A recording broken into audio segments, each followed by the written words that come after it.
Eh, Iniciamos esta clase dándole gracias a Dios y presentando todos ustedes, todos los que están llegando, todos los que llegaron y todos los que van a asistir a esta reunión. En total tenemos 128 participantes y le damos gracias a Dios por permitirnos estar en esta reunión hoy, en este día, y a todos los que pueden tener el tiempo, el espacio para estar con nosotros. Padre, queremos darte muchas gracias, Señor. No sé hasta dónde está llegando, Señor, esta señal. Te pido que tomes control, que tomes dominio, Señor, de la internet, de cada aparato, Señor, que estamos usando para incluirnos, para hacer parte de esta reunión.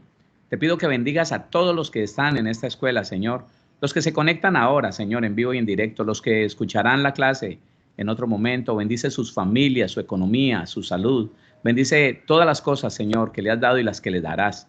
En el nombre de nuestro Señor Jesucristo, te damos muchas gracias, Señor. Amén y amén. ¿Listo? Vamos entonces a continuar con la clase. Vamos a analizar un poquitico el caso de Francia. Vamos a analizar el caso de Francia. Dijimos entonces que lo primero que hay que tratar de identificar es el problema. El problema. Vamos a mirar en las opciones. Según cada opción, la opción está mostrando un problema. Cada opción está mostrando un problema. Vamos a analizarlo, por favor. Leemos de nuevo el caso. Dice, Francia, a la edad de 16 años, se conoció con Benedicto, también de 16 años. Ellos establecieron una relación de noviazgo. Al corto tiempo, en su primera relación íntima, ambos por primera vez, Francia queda embarazada de su hijo, quien actualmente tiene 4 años. Cuando su hijo tenía 2 años, ambos decidieron separarse, puesto que Francia era demasiado celosa. Pasados 2 años, Francia se reencuentra con Benedicto y se despierta en ambos ese afecto que sintieron al inicio de su relación. Eventualmente se ven y sostienen relaciones íntimas. Reconoce que es el hombre de su vida, el padre de su primer y único hijo. Francia decide ir a consejería con usted y le manifiesta lo anterior, agregando que su intención es batallar por ese hombre, puesto que actualmente él tiene una mujer con un hijo de 1 año, a la cual no ama, pues él le ha reconocido que a quien realmente ama es a ella, su primer mujer, la mujer de su primer hijo. Cuando vamos a las opciones, cada opción está determinando un problema. La opción A dice, sí, métase en oración y ayuno un buen tiempo para que Benedicto tenga una conversión genuina y así puedan casarse, hacer las cosas como Dios manda.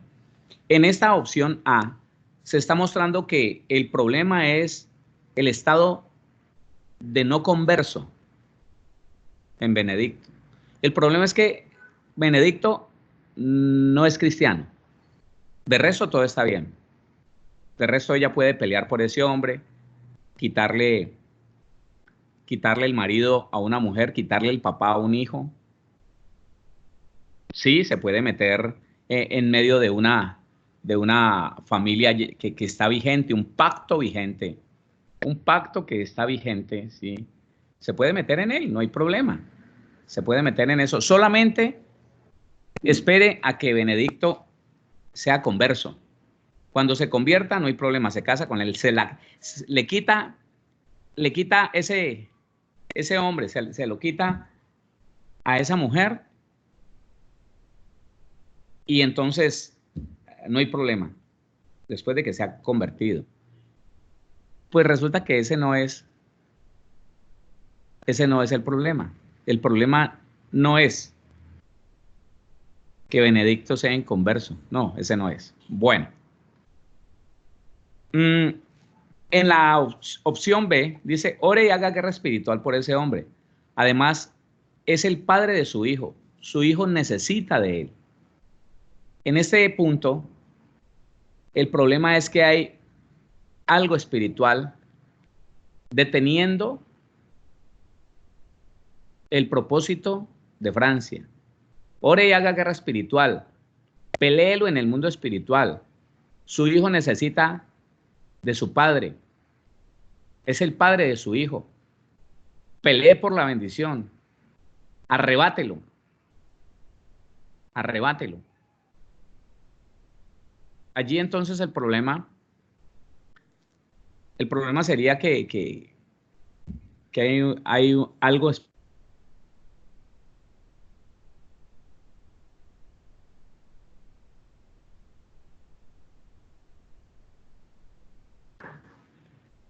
No es otro el problema. El problema entonces es que en el mundo espiritual hay algo que está afectando el propósito de Francia.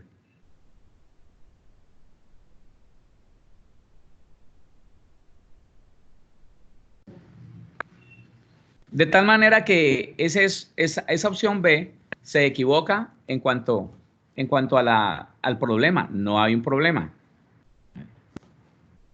Ese no es el problema. Ese no es la dificultad. La dificultad entonces no es que haya un demonio deteniendo el deseo de Francia y haya que en oración y guerra espiritual tumbar ese demonio para poder que con libertad ese hombre se quiera casar con Francia. No es el problema. En la opción C dice, busque a la otra mujer y háblele de esa situación. Con amor hágale entender que está perdiendo el tiempo en una relación que no puede ser. Predíquele de Cristo. En esta opción C, entonces, estamos identificando que el problema sería la otra mujer. El problema es que la otra mujer va a pelear, va a alegar. Entonces, para solucionar ese problema, que es la mujer que actualmente tiene Benedicto, la que no está permitiendo que el hijo de Francia y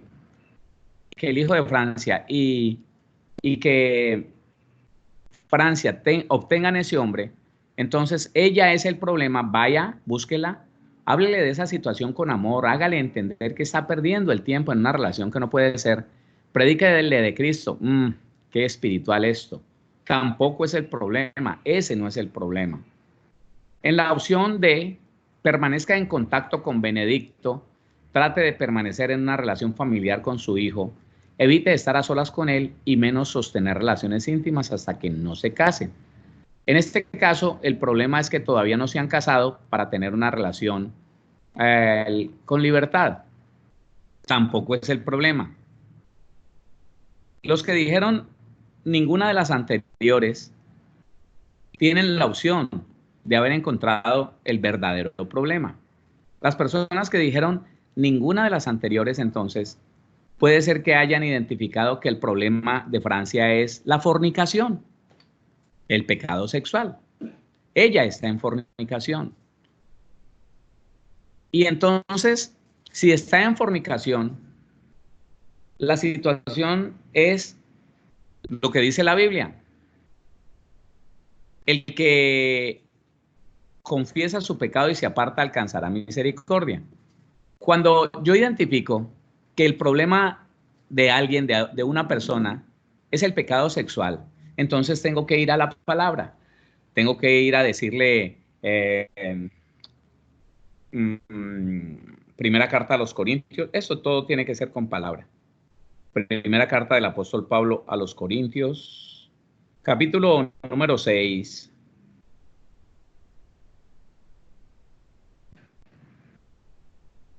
Dice el versículo 18, huid de la fornicación. Cualquier otro 6:18, ¿sí?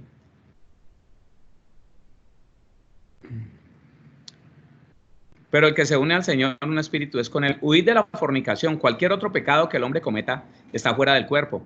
Mas el que fornica contra su propio cuerpo peca. ¿O ignoráis que vuestro cuerpo es templo del Espíritu Santo, el cual está en vosotros, el cual tenéis de Dios y que no sois vuestros? Porque habéis sido comprados por precio. Glorificad pues a Dios en vuestro cuerpo y en vuestro espíritu, los cuales son de Dios. Ahí está.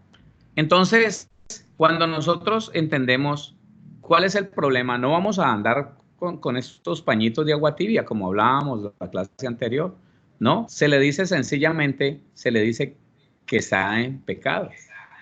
A ver, hay algo bien importante. La situación es que muchas personas, aún ministros, eh, le dicen a estas personas que están en fornicación dentro de la iglesia, cásense. O sea, no los lleva a otra cosa, sino cásense. Y conozco muchos, escúcheme, muchos matrimonios que se llevaron a cabo dentro de la iglesia cristiana, matrimonios de cristianos que están en desgracia, que están en peleas, en pleitos, que él o ella han caído varias veces en pecado.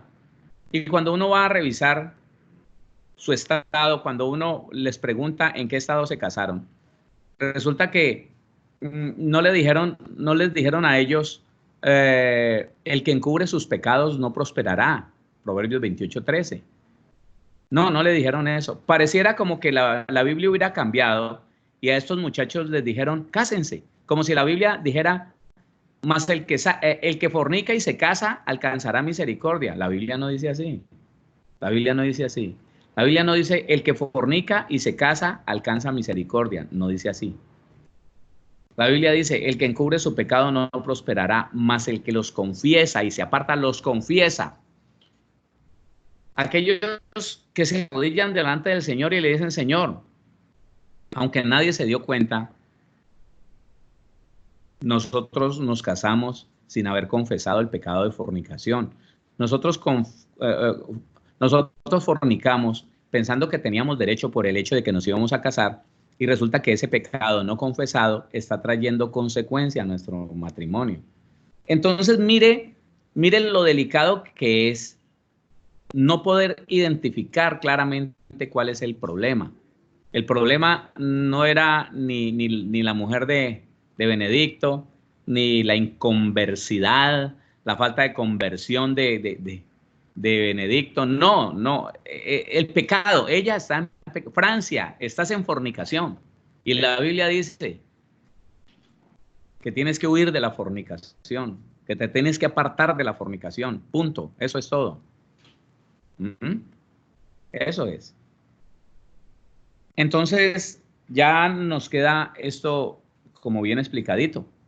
Ya nos queda esto claro. Le damos los textos bíblicos. Le decimos, y yo les digo a cualquiera de ustedes que está o que de pronto está viendo este video en diferido, revise si no fue su caso.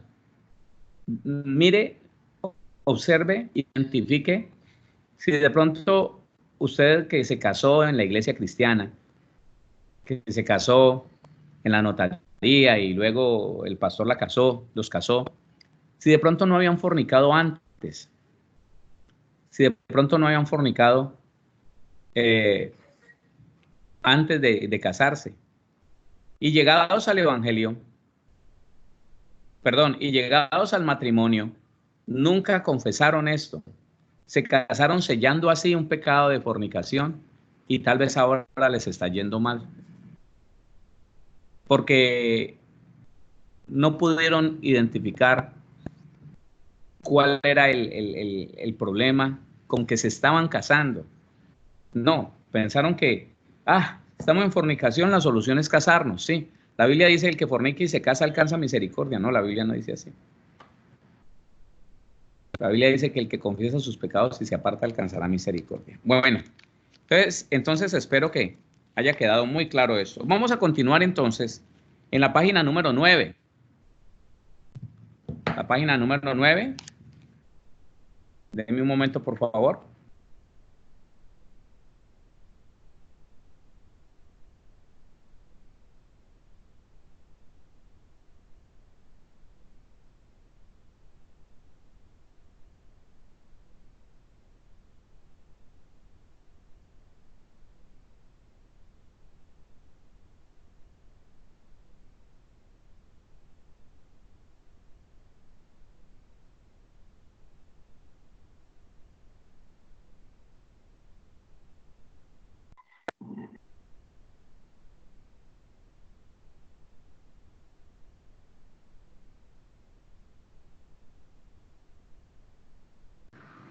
Continuamos. Continuamos. Nidia, apaga tu cámara, por favor. Gracias. Entonces, vamos al capítulo número 2, el servicio de la consejería. En el servicio de la consejería, lo primero que debemos de tener presente es el perfil de un consejero. ¿Cómo debería ser un consejero? No te preocupes. Si alguno de los que están conectados o de los que están viendo este video en diferido se sienten como descalificados, no se preocupe. Esto es para todos. El propósito es que nosotros, reconociendo nuestro estado, caminemos hacia ese perfeccionamiento. A ver, el evangelio es para procurar un cambio, para provocar un cambio en nosotros. No hay nadie que pueda decir que está alineado perfectamente con todo lo que dice la palabra y que entonces está muy bien con lo que dice la palabra. No, no es mentira. Todos nosotros estamos imperfectos, nos falta mucho. Aquí la situación es, ¿quiénes de nosotros estamos caminando hacia adelante? ¿Quiénes estamos cambiando voluntariamente? ¿Quiénes intencionalmente escuchamos un mandamiento y empezamos a trabajar en él para hacerlo parte de nuestra vida? ¿Quiénes? Esas personas. La Biblia dice que el que camine en el camino de la perfección, ese me servirá. El que se deje redarguir, el que se deje corregir, el que llega a amar la amonestación, a amar la reprensión, el que sabe que el diablo nunca lo podrá regañar, que el único que regaña, amonesta, reprende es Dios, porque nos ama y nos quiere mejor.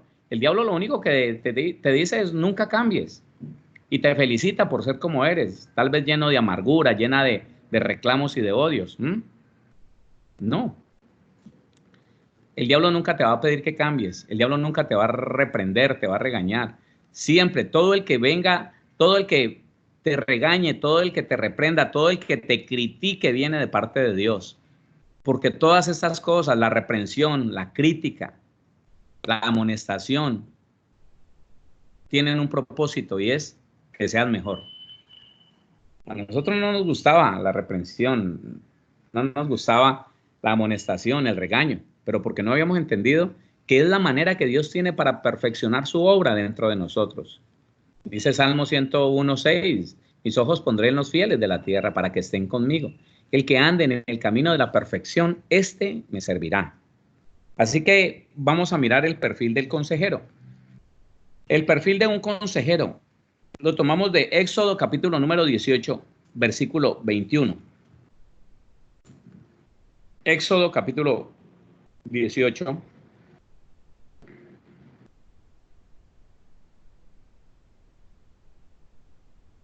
Versículo 21.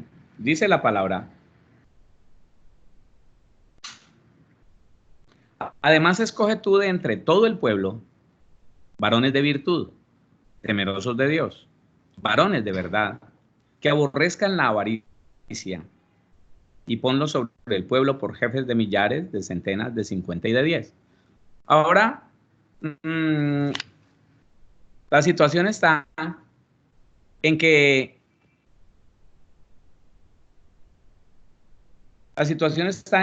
vamos a mirar cada una de estas cosas. Y tenga en cuenta algo, mi hermano. Hoy en día no existe la limitación con las mujeres que existía antes. Antes a la mujer no se le dejaba participar en determinados ministerios. Se usaban solo hombres. Hoy no hay esa limitación. Hoy no existe ella.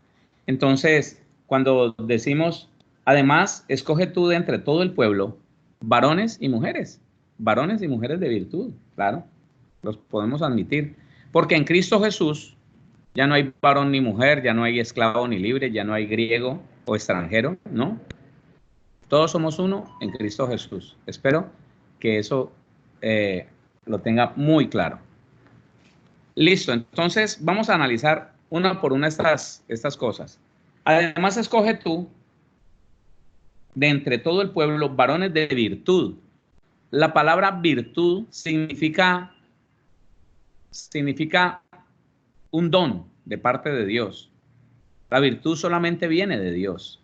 Las virtudes son valores extraordinarios que solamente Dios da. ¿Dónde vemos nosotros virtudes? ¿Dónde encontramos nosotros en la Biblia que se hable de virtudes? Sencillo. Cuando se habla del carácter de nuestro Señor Jesucristo, está hablando de que el carácter del Señor Jesús está formado de virtudes. ¿Y dónde está eso? Está en Gálatas, capítulo número 5, el versículo número 22. Sí, señor, sí, claro. El fruto del Espíritu. Esas son las virtudes que hacen parte del carácter de nuestro Señor Jesucristo. La Biblia habla del temperamento del Señor Jesús. La Biblia habla de la mente del Señor Jesús. La Biblia habla del carácter. Este es el carácter. Así es el carácter del Señor Jesús. Dice, mas el fruto del Espíritu es amor, gozo, paz, paciencia, benignidad, bondad, fe, mansedumbre, templanza. Contra tales cosas no hay ley. ¿Por qué no hay ley contra tales cosas? Porque estos son valores extraordinarios que solamente da Dios. Estos son regalos que solamente trae el Espíritu. Esto no es una cosa emocional. Esto no está en el alma, escúcheme. Por eso se llama el fruto del Espíritu. Porque no es algo que usted pueda sacar del alma, no son emociones. Nada de esto es emociones, nada de esto son sentimentalismos, nada de esto es del alma. Todo esto es un estado del ser que solamente produce un espíritu renovado en Cristo. Entonces nos devolvemos al versículo 22 y empezamos por la virtud del amor. ¿Qué es el amor? Usted ha escuchado decir que hay amor, amor ágape, amor filial, amor... No existe, no existe, no. Hay un solo significado para el amor de primera carta a los Corintios, capítulo 13, ese del que dice la Biblia, el amor todo lo puede, el amor todo lo espera, el amor no deja de ser, el amor es benigno, no es jactancioso. Ese amor es un solo significado. No guarda rencor, no busca lo suyo. Ese. Ahí está, primera carta a los Corintios 13, 4. El amor es sufrido, es benigno, el amor no tiene envidia, el amor no es jactancioso, no se envanece. El 5 dice, no hace nada indebido, no busca lo suyo, no se irrita, no guarda rencor, no se goza de la injusticia, mas se goza de la verdad.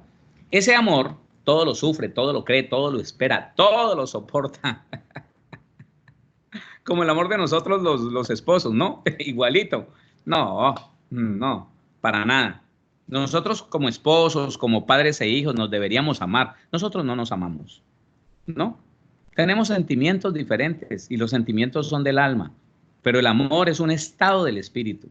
Y ese estado en el espíritu te lleva, escúchame, el estado se posee, el sentimiento se siente, se vive por momentos.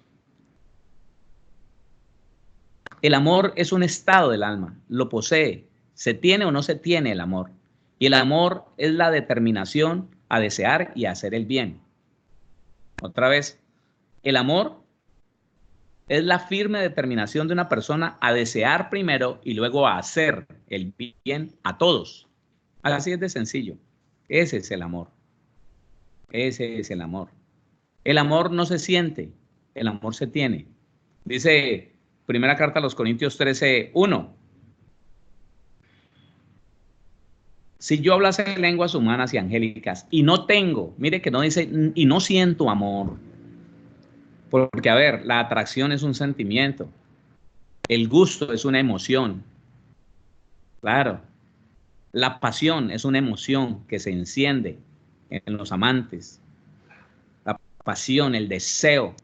Me gustas. Te quiero para mí, te quiero morder, te quiero. Eso. Pero el amor es otra cosa. El amor es, se lo va a repetir para que nunca se le olvide. El amor, el único y verdadero amor, el amor de Dios, es la firme determinación de desear y hacer el bien a los demás. El que ama a nadie le hace daño. La Biblia lo dice, el amor no le hace daño a nadie. Es así. Entonces, imagínese Un consejero, un consejero que no tenga amor, un consejero que no tenga amor, o sea, que no le desee el bien a todo mundo, porque está lleno de sentimentalismos, todavía no tiene una sanidad interior, todavía no es equilibrado en sus emociones. Hablemos de un hombre como consejero que haya tenido peleas con su mujer durante todo el tiempo, que no haya sido capaz de dejar a esa mujer porque pues le da flojera, ¿no? No sabe qué hacer y se la ha aguantado 15 años, 15 años. Ahora ese hombre eso es un consejero. Y atiende otro hombre que le dice, hermano, Dios lo bendiga, es que yo quiero que usted me diga qué hacer.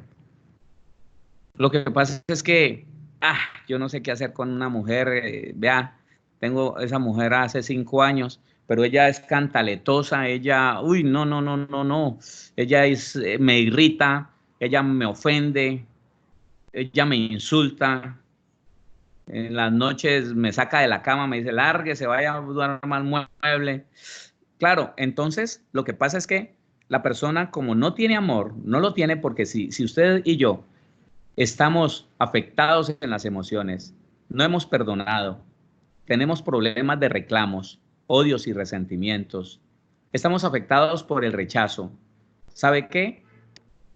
Nuestras emociones gobiernan, nuestras emociones se abren paso y son las que gobiernan. Entonces, ¿sabe qué va a hacer ese consejero?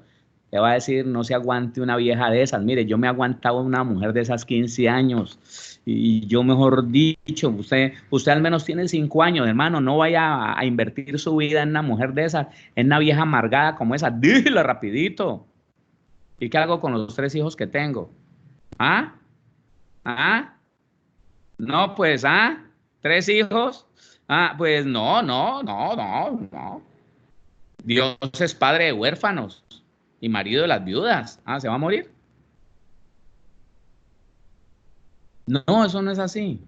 Entonces, un consejero sin amor es peligroso porque el que no tiene amor, el que no tiene amor, el que no está cimentado en ese estado de querer hacerle el bien a los demás y de que cada vez que tenga la oportunidad hacérselo realmente.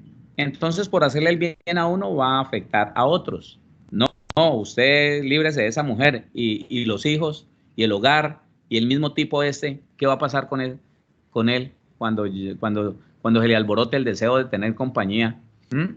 Lo estás empujando tal vez a un adulterio. ¿Mm?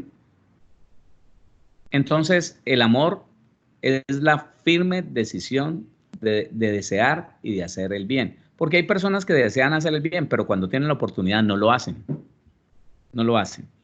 Mire, usted ve a un impío, ve a un inconverso, medítelo y verá. Nosotros en otros años, cuando no conocíamos al Señor, una vez trabajamos con la orquesta y ganamos algún dinero. Y entre todos decidimos comprar unas remesas, unos mercaditos y llevarle a uno de los barrios más pobres de la ciudad donde vivíamos. Y yo recuerdo que una señora en un automóvil muy bonito siempre pasaba por ese barrio y miraba unos niños por ahí desnudos, sucios, para arriba y para abajo en la calle, sin comer, estiraban la mano para que le dieran. Esa mujer lloraba, lagrimeaba diciendo, qué dolor, tanta miseria en esta ciudad, qué dolor, tantas familias con hambre, qué dolor. Pero usted cree que sacaba 20,000 pesos para una remesita, siquiera para una sola familia. No, no lo hacía. Entonces ella le dolía mucho la pobreza en medio de esas personas, pero no hacía nada. Entonces usted puede desear el bien, yo podría desear el bien sin llegar a hacerlo, sin llevar a cabo ese deseo. Ahora, usted puede hacer el bien sin desear hacerlo. Oiga esto, eso tampoco es amor. Uno en estas pasadas elecciones, uno veía candidatos haciéndole el bien a la gente, pero era que él de corazón quería ver a esa gente mejor. No. Él daba una remesa, él daba algo, pero con el deseo de recibir algo mejor de lo que le estaba dando. Sí, él no es que amara mucho a esas familias, él no es que amara mucho a esas personas, no, no, él se ama a sí mismo y desea estar allá en lo alto para ganar dinero y entonces ser él el más beneficiado. Ese no es amor. El bien que se hace esperando algo mayor, ese no es amor. Amor es entonces lo que hizo el Señor Jesucristo con nosotros, que se entregó a sí mismo por todos nosotros y no le importó sufrir hasta la muerte y muerte de cruz para que usted y yo escapáramos de la condenación y de la muerte. Eso es. Ese es el verdadero amor. Ahora sigue diciendo Éxodo, capítulo 18.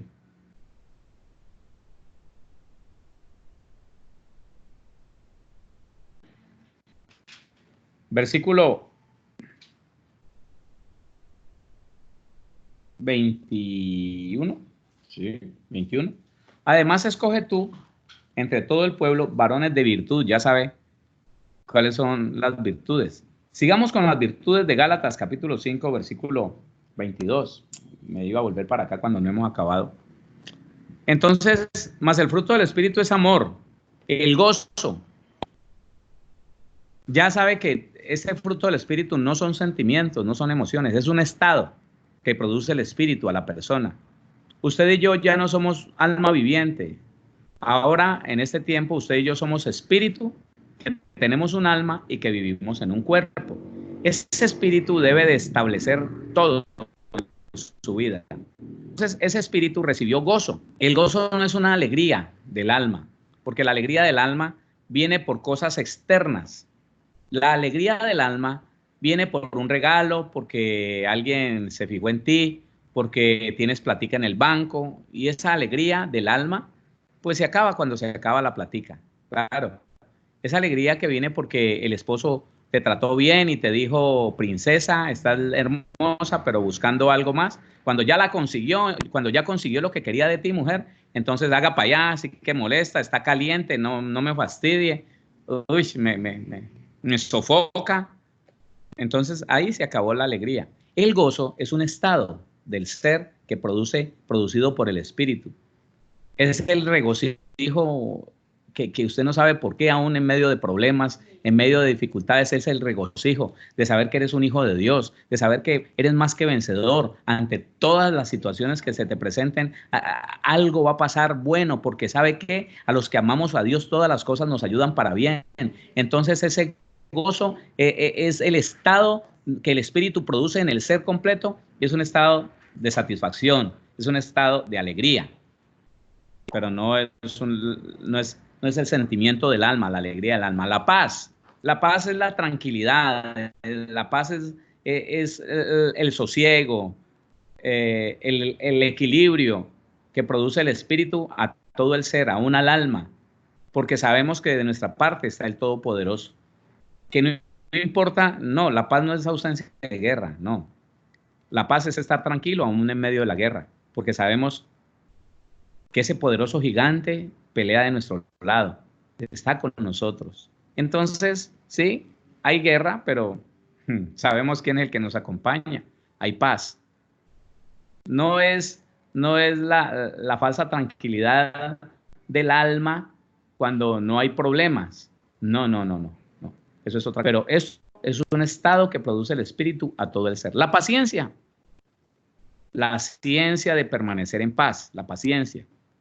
Es la capacidad de esperar, convencido de que va a suceder aquello que necesitamos, aquello que esperamos o que Dios nos ha prometido, no importa que se demore. La paciencia es la ciencia de vivir en paz. La benignidad, el deseo de hacerle el bien a las personas. La bondad, la acción de hacerles el bien a las personas. Benignidad y bondad, deseo y acción de hacerle el bien a las personas. La fe, la capacidad de creer en el bien que Dios me hace a mí. Ojo con esto, porque nosotros vemos fe en dos partes de la Biblia. Vemos fe como don. el don de la primera carta a los Corintios capítulo 12, el don de la fe, que lo da el Espíritu. Ah, pero esta virtud de la fe viene con el fruto del Espíritu. Así que la fe siempre la dará el Espíritu. Allá en primera carta a los Corintios 12, la da como un regalo para impartirla. Ojo con esto, ojo con esto. En primera carta a los Corintios 12, la fe es un regalo que Dios le da al ministro para que imparta en la gente. Los dones son regalos que Dios da a los ministros para impartir a la gente, no es para que se quede con él. El don no es para que el ministro se quede con él, no. No. La virtud sí. La virtud de la fe me sirve para yo creer en Dios y en lo que Él ha hecho por mí. Ahí está, primera carta a los Corintios 12:9. A otro fe por el mismo Espíritu. Entonces, déjame explicarte esto. Si un ministro tiene fe como don, él va a orar por enfermos, él va a orar por milagros y se van a producir. Pero él tendrá que ir al médico hasta por un dolor de cabeza.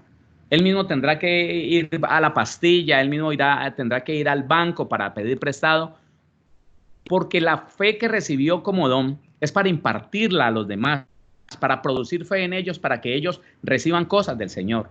Pero si él no ha desarrollado esa fe como virtud que trae el fruto del Espíritu, él mismo no va a ver en él el resultado de la obra de Jesucristo en la cruz. Entonces, ¿qué pasa con alguien que ha desarrollado las virtudes del fruto del Espíritu? ¿Qué pasa en esa persona? Esa persona siente un dolor, se arrodilla, reclama lo que va a creer y recibe. Tiene una necesidad económica, se arrodilla, cree lo que la palabra dice, le da gracias al Señor y recibe. Y está proveyendo para él y para toda su familia a través de la fe como virtud. Así que las dos clases de fe no son iguales. La fe como virtud me sirve para ver cumplida la palabra del Señor en mi vida, pero la fe como don me sirve para impartirle, para activar en otros esa fe y que otros reciban, ya saben, ¿no? Entonces, dice el versículo 23, mansedumbre. Un ministro de consejería en este caso, con la virtud del amor, con la virtud de la paz, va a mantener tranquilo. Viene alguien llorando y me va a morir. Tranquilo, no se preocupe, tiene gozo, tiene paz, tiene paciencia. Qué bueno, es una persona con bondad, con benignidad. Desea hacerle el bien a esa persona que tiene al frente, pero también desea hacerle el bien a toda su familia, a la que quedó en casa. Eso tiene que tener un consejero. Eso tiene que tener un consejero. Entonces, déjame decirte que ahora habla de mansedumbre. La palabra mansedumbre, entre otras cosas, no. Te lo voy a resumir. La palabra mansedumbre es un poder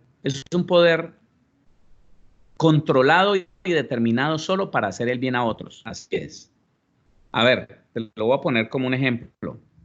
El ejemplo es un potro cerrero, esa fuerza de ese potro cerrero que no ha sido amansado.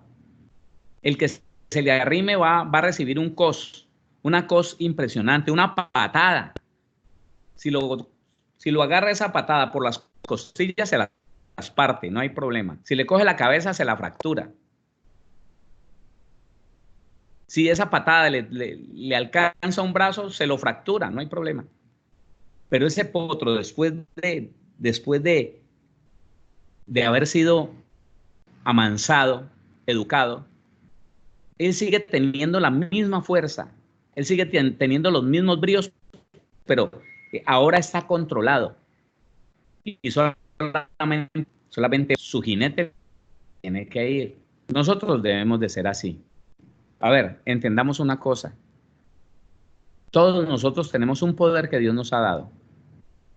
Otra vez, todos nosotros manejamos poderes. Tú tienes el don del convencimiento, tú eres abogado, tú eres ingeniero, tú eres médico, listo. Como médico, tú tienes el poder para procurar el bien, pero si te equivocas en un medicamento, puedes procurar aún hasta la muerte. Un médico puede asistir en el parto a muchas mujeres, y tratar de que esos partos salgan bien y de que esos niños, esos bebés, niñas o niños, alcancen una calidad de vida, estar pendiente para que el parto sea a tiempo, si no se pudo de una manera normal antes de que ese niño empiece a ahogarse, el médico determina una cesárea, qué bueno, y con la medicina se puede hacer el bien. Pero alguien con el mismo poder del conocimiento de la medicina puede que se determine y se especialice en hacer abortos. ¿Mm? Entonces, en él no hay mansedumbre, en él no está determinado ese poder para hacer el bien. No, el que me pague más, dígame qué hay que hacer. Si me paga, dígame qué hay que hacer, el bien o el mal. Igual el abogado. El abogado, como cristiano, se tiene que determinar a no hacer cosas torcidas, porque no sería una persona con mansedumbre, que determina todo ese poder que tiene al conocer las leyes para hacerle el bien a todos, a todos. Entonces, viene alguien a decirle, vea, hágame un divorcio. Esa persona le dice, venga, porque él está pensando en el bien de la persona que está buscando el divorcio, pero también en el bien de toda su familia. Siéntese, hablemos. Claro, él va a tratar de que eso no se dé, porque él está determinado a usar toda la habilidad que tiene, todo el conocimiento que tiene para el bien de la gente. Esa es la mansedumbre, un poder controlado y determinado solo para hacer el bien. La templanza es dominio propio, gobierno personal. La templanza le sirve a cualquiera de nosotros para no sumergirse en ira.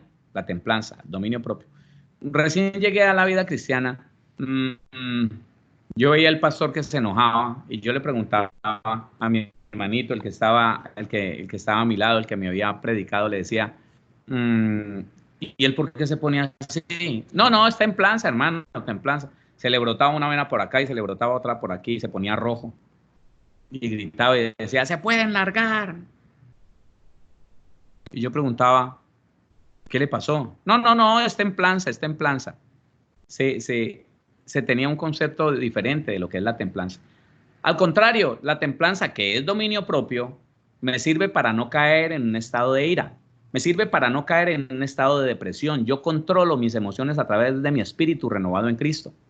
Así tiene que ser un consejero. Escúcheme, escúcheme que tal vez usted no ha dimensionado para qué se está preparando, pero usted se está preparando para llevarle el bien a miles y miles de personas, pero el bien, no de cualquier manera. El caso de Renata, el caso de Francia y Benedicto nos está mostrando que usted no debería volver a dar consejería, por más que lo haya hecho. Usted no debería volver a dar consejería hasta que no tenga las herramientas bíblicas adecuadas para no cometer errores. Sí, señor. Sí, señor, porque nosotros como consejeros, sin la debida capacitación bíblica y las habilidades dadas por el Espíritu de Dios, tal vez hemos dado muchos malos consejos. Y escuche algo, mientras que un buen consejo puede llevar a una persona a tomar decisiones correctas y a empezar a vivir todos los días una vida mejor, un mal consejo puede llevar a una persona a tomar muchas malas decisiones y a ver su vida destruida, a ver su familia destruida, a ver su economía destruida. Así que tengamos cuidado con esto de estar dando consejos porque sí. Tengamos cuidado. Estas son las cosas que requiere el consejero para poder estar en la capacidad de dar consejo. Dominio propio, la capacidad de controlar mis emociones para no sumergirme en una depresión nerviosa, en una tristeza, en una nostalgia. Tengan cuidado, hermanos y hermanas. Ese es el tiempo de la nostalgia. Sí, claro. El mes previo al mes de diciembre y diciembre mismo son unos meses que producen, hay unos demonios por ahí produciendo nostalgia en muchos cristianos. Ay, los tiempos pasados, me acuerdo.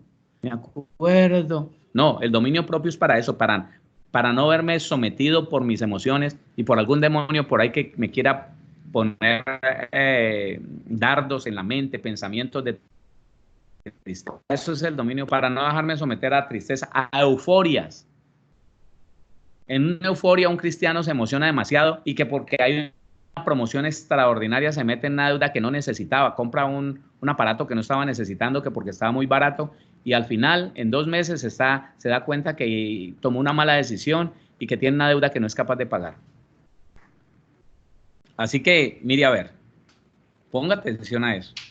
El dominio propio no te deja para la seducción. Una persona sin dominio propio, después de que escuche las palabras adecuadas, entonces ya se va a ver sumergido en el deseo, en la lujuria, en la lascivia. Ojo con eso. Necesitamos dominio propio. Eso es. Varones de virtud. Allí está varones de virtud. Vamos entonces ahora sí, a Éxodo capítulo 18. Además, escoge tú de entre todo el pueblo varones de virtud.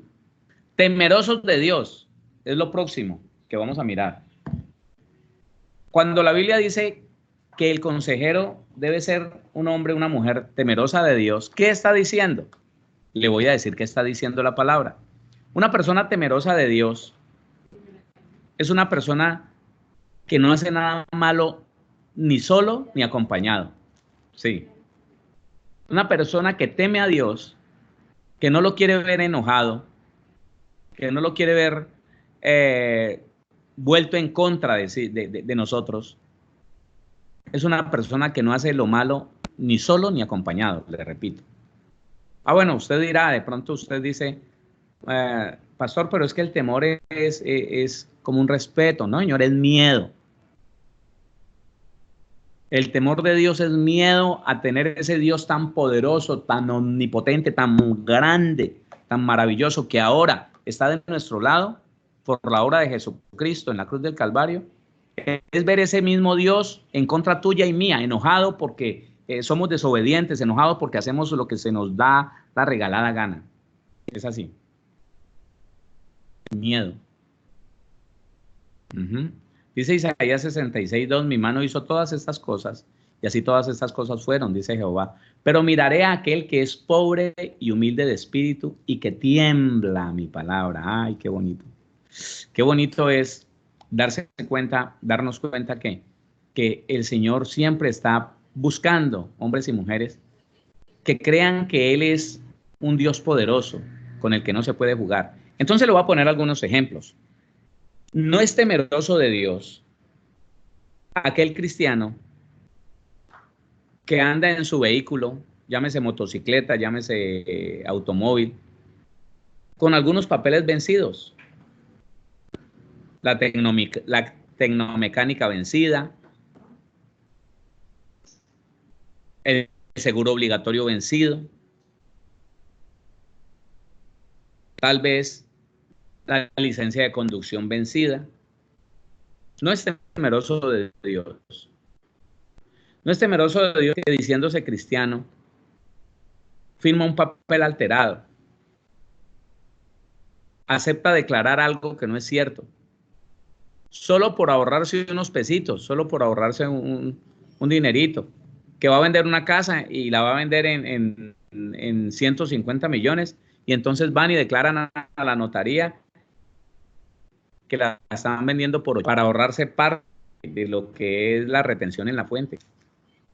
No es temeroso de Dios el que dice que es desplazado y no lo es. No es temeroso de Dios el que, siendo sorprendido en una falta de conducta, hablemos de tránsito, una persona que cometió una infracción de tránsito y se baja del carro, de la moto, a decirle al guarda, a decirle al policía de carretera, a decirle, colabóreme, soy cristiano, yo le doy para la gasolina y usted hace como que yo no hice nada.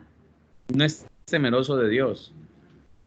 No es temeroso de Dios, es el que miente para conseguir no es temeroso de Dios el que le esconde cosas a su esposo o a su esposa, el que le ha puesto doble clave al teléfono para que su esposa, para que su esposo no sepa que ella tiene amistades, que él tiene amistades secretas, no es temeroso de Dios. El que tiene amistades secretas, el que tiene cosas ocultas, no es temeroso de Dios. Entonces, se necesita hombres y mujeres temerosos de Dios que tengan la capacidad de hacer el bien, de decir la verdad, de enfrentar los problemas, de reconocer sus errores, de corregirlos, de vivir de acuerdo al propósito de Dios. Eso es lo que el Señor dice que está buscando.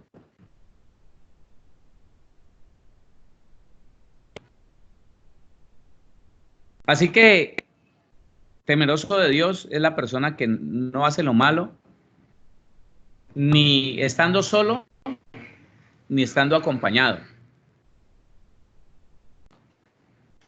No es temeroso de Dios el que se muestra muy recto, muy correcto ante los hombres, pero cuando está en la noche a solas, entonces se conecta a una página de pornografía. No es temeroso de Dios. Sigamos entonces. Éxodo 18:21. Además, escoge tú de entre todo el pueblo varones de virtud, temerosos de Dios, varones de verdad. Esta palabra varones de verdad tiene mucho que ver con primera carta a los Corintios, capítulo 6.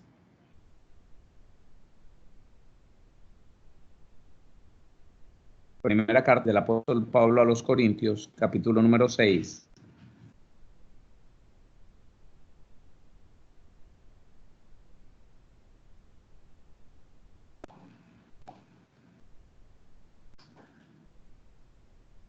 Vamos a ver el versículo número 9. Primera carta a los Corintios 6:9 dice: ¿no sabéis que los injustos no heredarán el reino de Dios? No erréis, ni los fornicarios, ni los idólatras, ni los adúlteros, ni los afeminados, ni los que se echan con varones. Ahí. Ni los ladrones, ni los ávaros heredarán el reino de Dios, ni los maldicientes, ni los estafadores heredarán el reino de Dios. El 9. Ubiquémonos en el 9.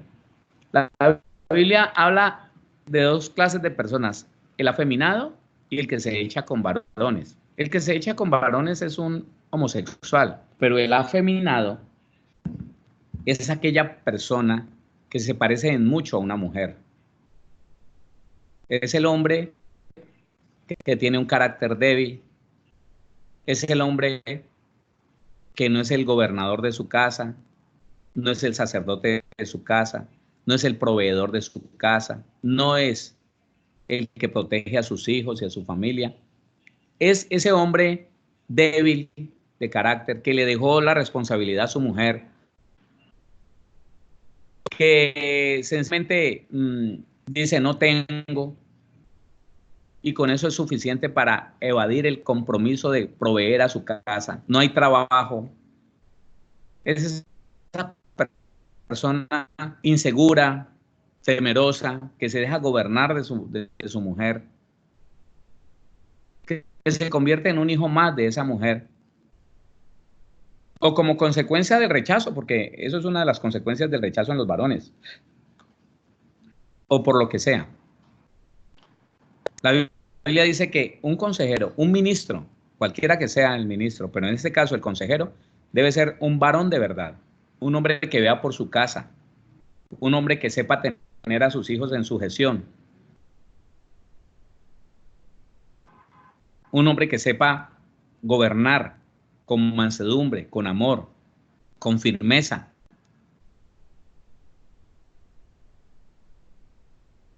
Un hombre que sepa ser cabeza de hogar. Entonces, imagínese una persona dando consejo, devolvámonos un poquito, dando consejo como lo anterior, sin temor de Dios. ¿Mm?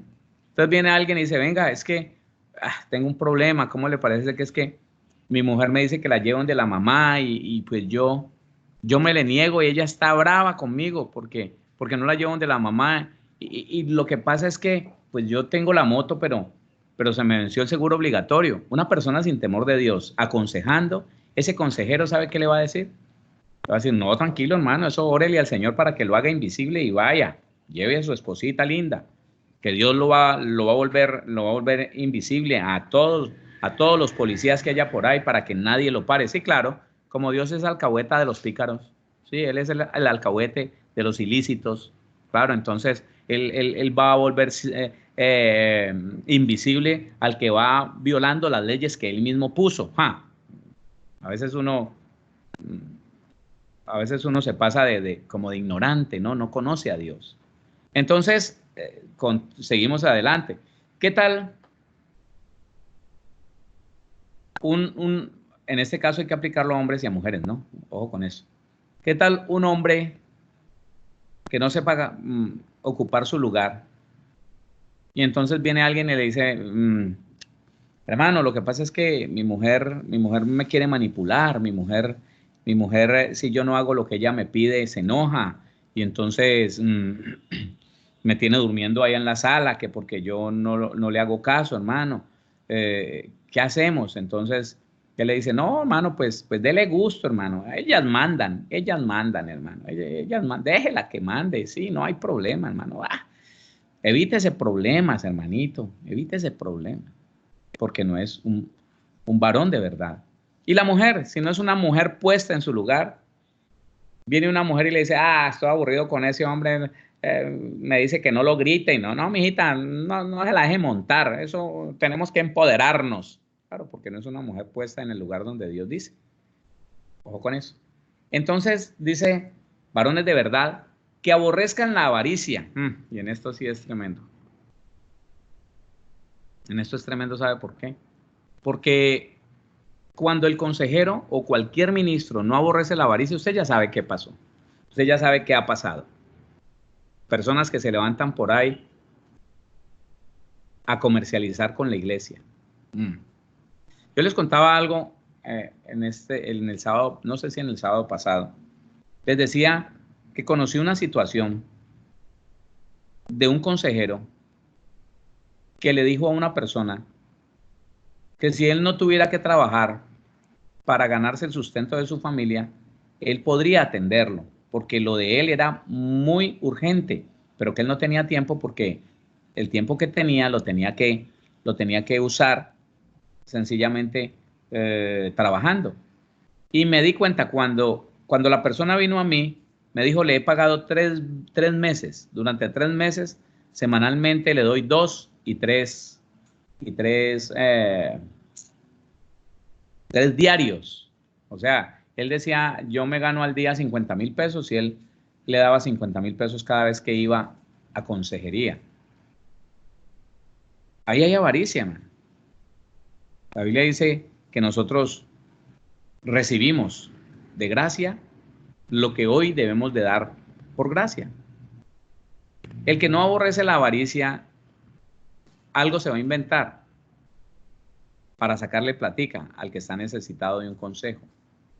Sí. O para, a ver, la avaricia no es solamente, la avaricia es codicia, la avaricia no es solamente el dinero. La avaricia también se puede dar de que una persona, hombre o mujer, viendo la necesidad del otro, se aproveche de ella en cualquier área, en cualquier área. Sí. Traté con un hombre, y eso se ve con hombres y mujeres. Traté con un hombre que me dijo, yo he estado en consejería con una ministra, no digamos si pastora o no, con una mujer de ministerio he estado en consejería y ella me está pidiendo que me haga una limpieza y que la limpieza me la tengo que hacer con ella y me tengo que desnudar y ella me tiene que ungir con aceite todo. Ah, ve qué tremendo, ¿no? ¿Y dónde dice la Biblia que tenemos que pasar por las manos como si fuera un sacerdote de Baal. Así eran los sacerdotes y las sacerdotisas de Baal. Antes de pasar al culto de Baal, entonces había que entrar con las sacerdotisas o con los sacerdotes a que lo purificaran. Y esa purificación era sexual. Así también se escuchan mucho ministros que las personas van a consejería y terminan teniendo que dejarse ungir, que porque para sacarle el espíritu malo del cuerpo y las manosean y todo lo demás. No, esa es la codicia, esa es la avaricia. Eso es lo que el Señor dice, no, que aborrezcan el deseo de aprovecharse de otro, el deseo de tener lo que otro tiene, que lo aborrezcan, que no hagan las cosas por ganancia, que aborrezcan la avaricia. Y entonces sí, póngalos sobre el pueblo por jefes de millares, de centenas, de 50 y de 10. Aquí voy a hacer un paréntesis para seguir adelante. Ninguno de nosotros sale bien librado de esto, ninguno. Trabaje en eso. Empiece a darse cuenta si usted necesita proceso de sanidad interior. Empiece a darse cuenta si usted tiene que ser libre de una herencia de maldición. Si usted siente que aún, con todo el tiempo que lleva como cristiano, está esclavizado de la ira, está esclavizado de la depresión nerviosa, está esclavizado o esclavizada de la inmoralidad sexual, del odio que no ha podido perdonar. Todavía se deprime, todavía tiene una atadura ahí y sufre de depresión nerviosa. No, eso tiene solución en Cristo Jesús. El Señor Jesús hizo una obra perfecta, completa. Y se puede avanzar en esto si se hace con la palabra, a través de la Biblia. Recuerde que el Señor Jesús en la presentación de su ministerio, allá en Lucas 4:18, dice: he venido a dar buenas nuevas a los pobres. Ya no necesitan dinero para ser salvos, para ser perdonados. Para eso me ha ungido el Espíritu.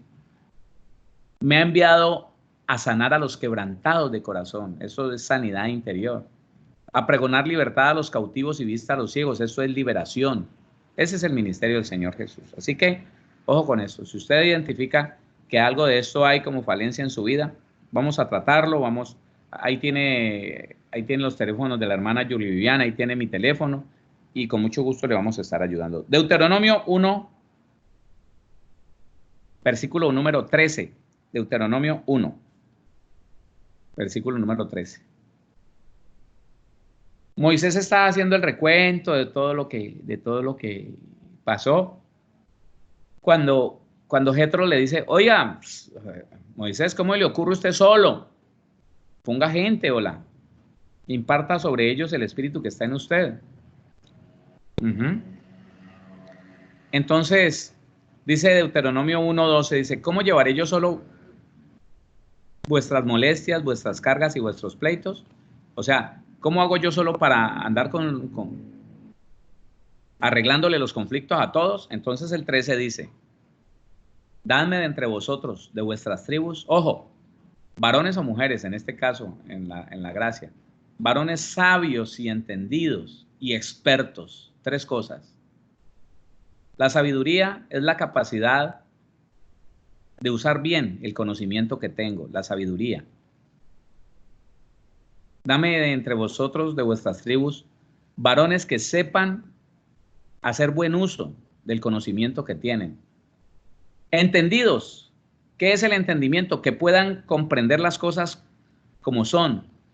Que no venga nadie a enredarlos, porque el problema de un consejero que no es entendido es que viene alguien y le dice: ay hermano, ¿cómo le parece que, pues, yo necesito que usted me ayude con mi marido? Hermano, es que mi marido, es tan fregado, porque no se deja manipular. Mi marido es tan fregado, llámelo y dígale que me trate como vaso más frágil, que deje de a toda hora estar, no. Cuando la persona no entiende lo que está pasando, entonces, claro, se pone del lado de la hermanita y llama al hermano y le dice: hermano, ¿qué le pasa? Mire, vea, usted tiene que ser un hombre que trate a su esposa como vaso más frágil, y lo pone a que lo presiona a que de pronto se deje manipular de su mujer. El entendido le dice, vengan los dos, vamos a hablar y vamos a mirar si es que hay maltrato de parte de su esposo o hay alguna otra cosa. Él es entendido. Él sabe que problemas de pareja se tratan en pareja. ¿Qué es experto? El experto es aquel que, a causa de hacer muchas veces lo mismo, ahora maneja las cosas con una facilidad, con una habilidad. El experto es una persona de experiencia que ha hecho muchas veces esas cosas. ¿Qué significa? La sabiduría y el entendimiento nos la da Dios, pero la experiencia la adquirimos en el proceso del ejercicio de este servicio de la consejería. Sí, señor. Nos volvemos expertos cuando practicamos mucho, con muchos casos, cuando vemos unos casos, cuando vemos otros, cuando vemos la diferencia por detalles que hay entre un caso y otro. Ahí nos volvemos expertos. Y vamos a tratar de avanzar en esto buscando la experiencia, sí, señor. Continuamos. Hechos capítulo 6, versículo 3. Hechos 6, 3. Sigue siendo el perfil del consejero. Buscad pues, hermanos, de entre vosotros a 7 varones de buen testimonio. El consejero tiene que tener buen testimonio, no solamente con los de adentro de la iglesia, sino con los de afuera. Llenos del Espíritu Santo. ¿Qué es estar lleno del Espíritu Santo? ¿A toda hora hablando en lenguas? No. Una persona llena del Espíritu Santo es una persona, a ver, prudente, sensata, sabia, reflexiva, que no se deja gobernar de sus emociones, que no reacciona por emociones, que no toma decisiones porque está airado, porque está muy emocionado. No, es una persona sensata, prudente, equilibrada en sus emociones, que analiza, que piensa antes de hablar. Llena del Espíritu Santo. Es que vive en el Espíritu, no en la carne. Eso es. Llenos de Espíritu Santo y de sabiduría. Bueno, ya vimos que la sabiduría viene de Dios y nos hace capacitados para aplicar correctamente el conocimiento que tenemos. Eso es ser sabio. Y vamos a encargar de este trabajo a personas así. Los vamos a poner como consejeros. Continuamos entonces, página número 9. La función del consejero. Ahí está. ¿Cuál es la función del consejero? Ellos juzgarán al pueblo en todo tiempo y todo asunto grave lo traerán a ti. Y ellos juzgarán todo asunto pequeño. Así aliviarás la carga de sobre ti y la llevarán ellos contigo. Es importante saber que la consejería tiene niveles de intervención. Entonces, no todos tenían la capacidad de reconocer un problema, otros no tenían la capacidad de reconocer otro, y los que le eran difícil al pueblo se lo traían a Moisés. Así es. Es importante empezar a meditar sobre lo que es el trasladar una consejería, el remitir una consejería. Eso es. Ellos juzgarán al pueblo en todo tiempo y todo asunto grave lo traerán a ti. Ellos juzgarán todo asunto pequeño. Así aliviarás la carga de sobre ti y la llevarán ellos contigo. Juzgar en el original significa pronunciar sentencia en pro o en contra. Juzgar. El consejero es juez. El consejero es un árbitro. El consejero dice quién tiene la razón según la Biblia y quién no tiene la razón según la Biblia. Pronuncia sentencia en pro o en contra. Juzgar con justo juicio es distinguir, mirar más allá de la superficie. Es la correcta forma de emitir una sentencia.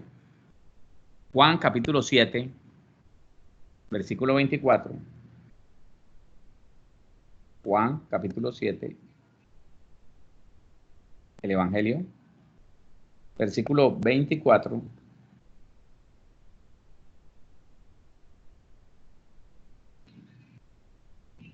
Dice así: no juzguéis según las apariencias, Uy, hermano, eso es terrible, ¿no?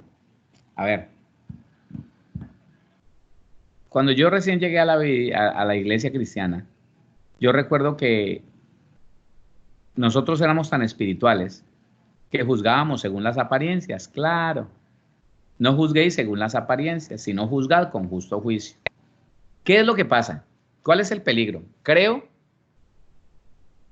que ya no existe mucha iglesia así, pero en el tiempo cuando yo conocí del Señor, entonces eh, entraba a la iglesia una mujer delgada, una mujer con una nariz aguileña, con una cumbamba un poquito protuberante, con unos ojos hundidos y todo el mundo, una bruja, una bruja, una bruja.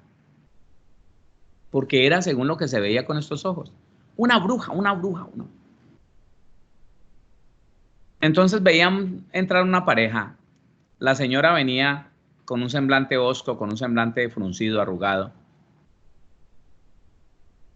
El hombre se acercaba a un consejero a decirle, hermano, es que tengo un problema con mi esposa. El consejero le respondía, ¿y quién no va a tener problemas con una mujer como esas, con la cara que tiene?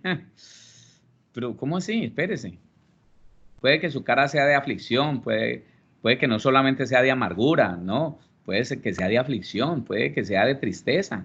¿Por qué vas a ir juzgando como los niños? ¿Mm? Esperemos escuchar completamente la situación antes de juzgar por las apariencias. Sí, hermano, sí, yo lo vi entrar, hermano, y yo ya me di cuenta que usted viene. No, espérese, escúchelo, hable, explíqueme. Y tenemos toda la capacidad de parte del Señor para, escuchando bien, encontrar cuál es la dificultad que se tiene y ayudarle, claro, para eso es, para eso es. Ya. Dice entonces la última parte de la página número 9. Ya. Gobernaba en aquel tiempo Israel una mujer. Las mujeres han tenido un ministerio desde el Antiguo Testamento. Débora era mi hermano Miguel Ángel, mi hermano Miguel. Bloquee el micrófono, por favor. Gobernaba en aquel tiempo a Israel una mujer, Débora, profetisa, mujer de Lapidot, y acostumbraba a sentarse bajo la palmera de Débora entre Ramá y Betel, en el monte de Efraín. Y los hijos de Israel subían a ella a juicio. Ahí está, una mujer consejera, una mujer. Juzgar, juez, es dar consejo. Es decir, usted tiene que corregir si usted devuélvale esto porque esto es de él, esto es de ella. Ese es el juez. Es un consejero, un árbitro. Jueces 4 y 5 habla de una mujer que era una juez de Israel, que la gente iba a decirle, mire, ¿quién tiene razón? ¿Lo tengo yo o lo tiene ella? Listo. Página número 10.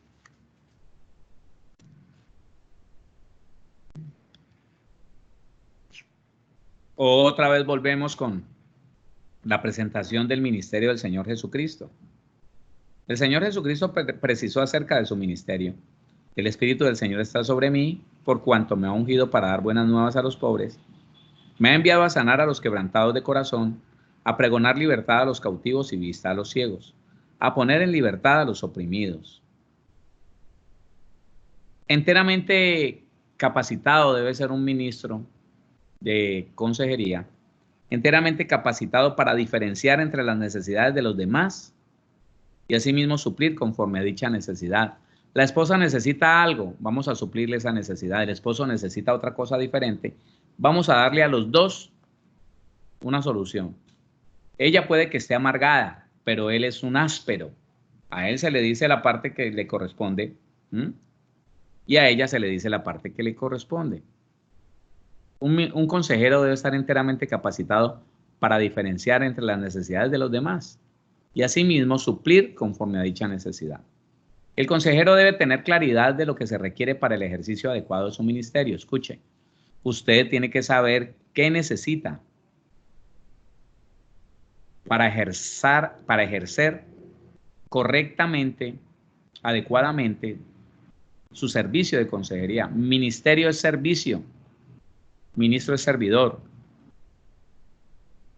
Y aquí vamos a ver los dones que se necesitan para ser un consejero eficaz, adecuado. Y son los dones de revelación. ¿Cuáles son los dones de revelación? La Biblia habla que los dones de revelación son palabra de sabiduría, palabra de ciencia o conocimiento y discernimiento de espíritus. Esos son los dones de revelación. Dice primera carta a los Corintios 12, el 1, el 7 y el 8, el 10 y el 11. No quiero, hermanos, que ignoréis acerca de los dones espirituales. El 7 dice, pero a cada uno le es dada la manifestación del Espíritu para provecho. Porque a este es dada por el Espíritu palabra de sabiduría, a otro palabra de ciencia, según el mismo Espíritu. Dice el 10 y el 11, a otro discernimiento de espíritus, pero todas estas cosas las hace uno y el mismo Espíritu, repartiendo a cada uno en particular como Él quiere. Entonces, mis hermanos y mis hermanas, si ustedes están convencidos de que fueron llamados a ejercer este servicio de la consejería, empiecen por favor a orar y a pedir al Señor que se activen sobre sus vidas estos tres dones: palabra de sabiduría, palabra de ciencia y discernimiento de espíritus. Letra A. Los dones espirituales vienen como consecuencia de la llenura del Espíritu Santo. Hechos 1:8 lo dice. Pero recibiréis poder cuando haya venido sobre vosotros el Espíritu Santo y me seréis testigos. Allí fue donde fueron dotados, y la iglesia sigue siendo dotada del poder de Dios. Y es para eso, para testificar de Cristo. Pero recibiréis poder cuando haya venido sobre vosotros el Espíritu Santo y me seréis testigos en Jerusalén, en la casa, en toda Judea, en todo el barrio, en Samaria, en todo el país y hasta lo último de la tierra. Pero a través de los dones espirituales. Ellos vienen a través de la llenura del Espíritu Santo y son para testificar de Cristo. No es para que usted y yo chicaneemos, no es para que nos sintamos mejor que otros. Mire, ¿sabe qué es lo más terrible? Que buenos cristianos, no entendiendo que el tener unos dones espirituales los hace más responsables delante de Dios. Oigan, si usted ha identificado que tiene unos dones espirituales y no los está poniendo al servicio de la humanidad, tal vez por orgullo, tal vez porque tienen que aceptar mis condiciones, a la iglesia donde yo voy me tienen que aceptar como lo que yo digo porque soy el ministro, porque soy la ministra. No, no es así. El ministro del Señor Jesucristo se somete a la autoridad, se sujeta a la autoridad. Le pregunta a su autoridad qué hay que hacer, qué debo de hacer con estos dones, qué tengo que hacer. Y hay mucha gente por ahí no haciendo nada con sus dones porque sencillamente no le cuadra ninguna iglesia. Buscan la iglesia perfecta que nunca la van a encontrar y entonces están inactivos, desconectados. Esos dones no son para que tú chicanes con ellos, no son para que tú te mofes de que los tienes, no, es para servir a la gente, servir a la gente. Entonces los dones espirituales vienen como consecuencia de la llenura del Espíritu Santo y son para testificar de Cristo y respaldar el trabajo de los 5 ministerios. Sí, señor. Esos 5 ministerios que están allí en Efesios capítulo 4, versículo 11. Y él mismo constituyó a unos apóstoles, a otros profetas, a otros evangelistas, a otros pastores y maestros. Entonces, déjeme decirle algo. El servicio de consejería es un respaldo al ministerio del maestro y debe de tener los mismos dones que tiene el maestro. El maestro es dotado por el Señor Jesús con los dones de revelación, palabra de sabiduría, palabra de ciencia y discernimiento de espíritus. Y asimismo, ese grupo de consejeros que respalda ese ministerio del maestro. Porque es que, a ver, no todos los ministerios tienen el respaldo de los mismos dones, no señor, no. Yo podría decir que no hay ministerio solitario, ¿no? No hay ministerio solitario, porque cada ministerio es acompañado por unos grupos que tienen como los mismos dones que ellos. Sí, señor. Y en este caso, entonces, los consejeros han de tener los mismos dones que Dios le ha dado y que el maestro ha recibido. Sí, señor. Continuamos entonces. Página número 11 y vamos avanzando. Los dones son 9 y se clasifican en 3 grupos. Dones de revelación, que son palabra de ciencia, palabra de sabiduría y discernimiento de espíritu. Dones de poder, que son dones de sanidades, milagros y de fe. Y dones de expresión oral o palabra, que son profecía, género de lenguas e interpretación de lenguas. Eso es innegable, que son los 3 grupos de dones que están respaldando los ministerios que el Señor Jesucristo estableció. Siguiente recuadro C.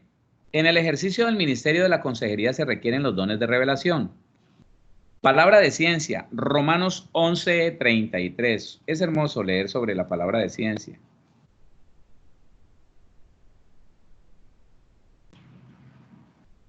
Romanos 11:33.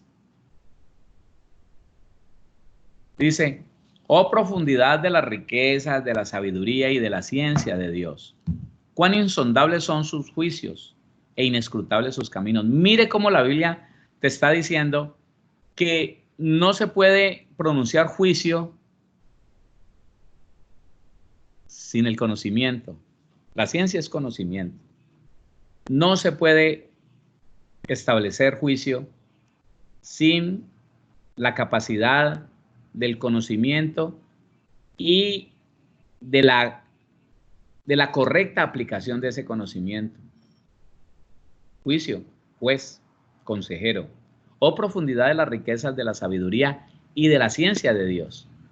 Cuán insondables son sus juicios e inescrutables sus caminos. Pero nosotros lo tenemos. Nosotros lo tenemos. Cuando un consejero abre su boca bíblicamente y está ajustado a la palabra, la persona dice, ¡uy!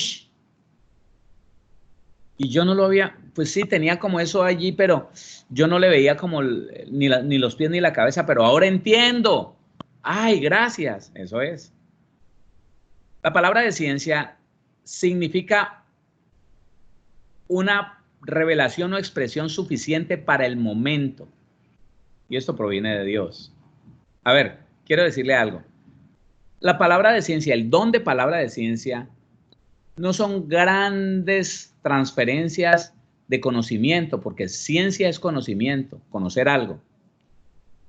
La palabra de ciencia, el don de palabra de ciencia, no son grandes transferencias de conocimiento que hace Dios a la persona. Ya lo sé todo. Yo tengo palabra de ciencia, ahora lo conozco todo en el universo. No, no es así. No es así. La palabra de ciencia es precisamente una palabra suficiente para el momento. Una palabra suficiente y necesaria para la situación que se está viviendo. Que le dé luz. Que muestre el camino para salir del problema en que se vive. Claro, eso es. No son grandes transferencias de información, de conocimiento. No, no. No, no. Entonces, el ejemplo es muy claro. Escuche esto. Voy a contarle algo de las muchas cosas que me ha pasado. Una mujer sentada en la consejería allá en el valle, me decía muy atribulada, pastor, yo no sé qué tiene Dios conmigo. Yo no sé qué le pasa a Dios conmigo. Pastor, yo ayuno, yo oro, me he guardado para el Señor. Vivo el evangelio de lo mejor posible. Pastor, yo le puedo decir que soy una excelente cristiana y yo no sé por qué me va mal. Yo no sé por qué vivo en dificultades, me enfermo, no puedo conseguir un empleo permanente, me sacan de los empleos. Pastor, yo no sé por qué Dios me trata así. Y ante eso, un consejero, Dios mío, ¿qué puede hacer un consejero si Dios no le habla en ese momento? Yo le pregunto a usted, ¿qué puede hacer un consejero si Dios no le habla en ese mismo momento y le dice qué está pasando con esa persona? Yo le dije al Señor, Señor, según esta hermana, según esta cristiana, tú eres injusto. ¿Yo qué le puedo decir? Nada. Y el Señor me dice, pregúntale cómo se califica ella como cristiana. Y yo le dije, bueno, hermana, ¿cómo se califica usted como cristiana? ¿Qué podría usted decir? ¿Qué tan buena cristiana es? Me dijo, mire, pastor, si no fuera porque me ha entrado en los últimos días no sé, como un desánimo, y en los últimos días no he ayunado ni he orado todo lo que yo ayuno y todo lo que yo oro, yo me podría calificar como con un 10. Pero no, yo creo, pastor, que un 8. Pero yo le digo la verdad, pastor, yo soy una mujer muy consagrada, yo no sé por qué me pasa lo que me pasa. Cuando ya ella dice como un 8, el Señor me dice, pregúntale entonces, ¿por qué odia a la mamá y al hermano? Pregúntaselo. Solamente esa palabra, solo eso era necesario para producir lo que sucedió a continuación. Yo no necesitaba tener una gran información de esa mujer. No, no, no, no. Yo no necesitaba conocerle toda su vida. No, no, no, no. Solo necesitaba que el Señor me dijera lo que me dijo. Héctor, pregúntale por qué odia a la mamá y odia al hermano. Pregúntaselo. Entonces yo le digo, bueno, mujer, tú siendo tan buena cristiana, ¿por qué odias a tu mamá? ¿Por qué odias a tu hermano? Ahí explotó todo. Ella perdió la paciencia, ella perdió la calma, ella perdió el dominio propio, empezó a gritar y a llorar. ¿Qué sabe usted, pastor? ¿Por qué me juzga? Usted no sabe lo que he sufrido yo al lado de mi mamá. Ella prefiere a mi hermano y todo se lo ha dado a mi hermano. Bueno, explotó. Si el Señor no me habla, yo hubiera tenido que decirle a esta persona, lo siento, no sé por qué Dios te trata tan mal, si eres tan buena. No sé por qué Dios es tan malo contigo, si tú eres una cristiana tan perfecta. Malo Dios, terrible, pero no lo sé. ¿Y hubiera podido tener solución a la situación de ella? No, no lo hubiera podido tener. No.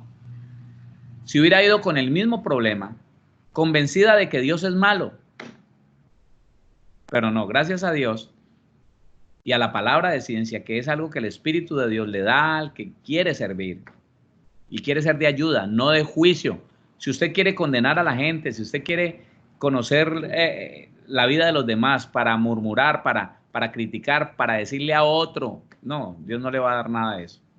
Pero si usted quiere ayudar, si usted quiere ver mejor a las personas, déjeme decirle que Dios lo va a bendecir grandemente con estos dones. Así que entonces la palabra de ciencia, y vamos a leer Colosenses capítulo 2, versículo 3. La palabra de ciencia es una revelación o expresión suficiente para el momento. Esto proviene de Dios y esta es la diferencia entre quedarse con un caso sin solución y lo que es el deseo de Dios, encontrar el problema, encontrar la raíz del problema a partir de una palabra de ciencia. Colosenses 2, versículo 3 dice, en quien están escondidos todos los tesoros de la sabiduría y del conocimiento. ¡Ah, qué bendición! En Dios están escondidos todos los tesoros de la sabiduría y del conocimiento. Vamos a quedarnos aquí entonces. Vamos a terminar la clase por el día de hoy. Les doy gracias a todos ustedes. No dejo tarea el día de hoy. No lo dejo. No dejo ninguna tarea. Espero que estén bien, que tengan una excelente tarde. Que mañana todos vamos a congregarnos, que mañana ninguno falte a recibir ese alimento de parte de Dios y esa llenura del Espíritu del Señor que tenemos que estarla buscando constantemente. Así que Dios los bendiga a todos, que Dios los guarde, que el Señor cada día los prospere y que, bueno, ustedes puedan encontrar cada día en el Señor la respuesta a esas necesidades que tienen. Que Dios los guarde, que Dios los bendiga. Amén, apóstol. Muchas gracias. Dios le bendiga.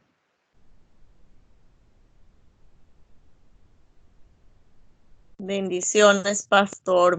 Excelente las clases.